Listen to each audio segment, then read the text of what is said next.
High, vote দিয়ে চলে এলাম এই গরমে ছাতা মাথায়। তো আমি আর মা গেছিলাম। মা সোজা গিয়ে একটা রুমে ঢুকে গেল, দিল, বেরিয়ে চলে এলো, কোনো লাইন নেই।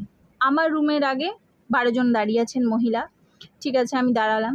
দাঁড়াতে না দাঁড়াতেই আরও 3 জন মহিলা এসে বললেন আমাদের লাইন আছে, ছাতা রাখা আছে। তো ছাতা ছিল, ওনারাও দাঁড়ালেন।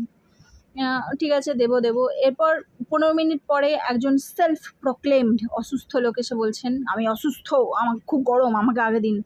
তো আগেকার দিনে বয়স্ক অসুস্থ লোকদের অন্য লোকে ধরে নিয়ে আসতো যে এনাকে আগে দিতে দিন। তো না, ইনি স্বাবলম্বী অসুস্থ, ইনিও দিলেন। দিয়ে ঠিক আছে, আধ ঘন্টা পর আমিও দিয়ে বেরালাম। আমার সাইডে কালি দিয়েছে, যাই হোক। বেরিয়ে দেখছি সবাই সবাই আইসক্রিম খেতে খেতে যাচ্ছে। তো আমি মাকে বললাম দেখি কোনো পলিটিক্যাল পার্টি থেকে আছে কিনা। তো আমাদের লিটারেলি বাঁ দিকে যেতে হতো, আমি ডান দিকে দেখলাম যে না, সবাই একটা স্টল থেকে কিনে কিনে খাচ্ছে। তো আমরা টাকা নিয়ে যাইনি, তাই চলে এলাম। Bye bye.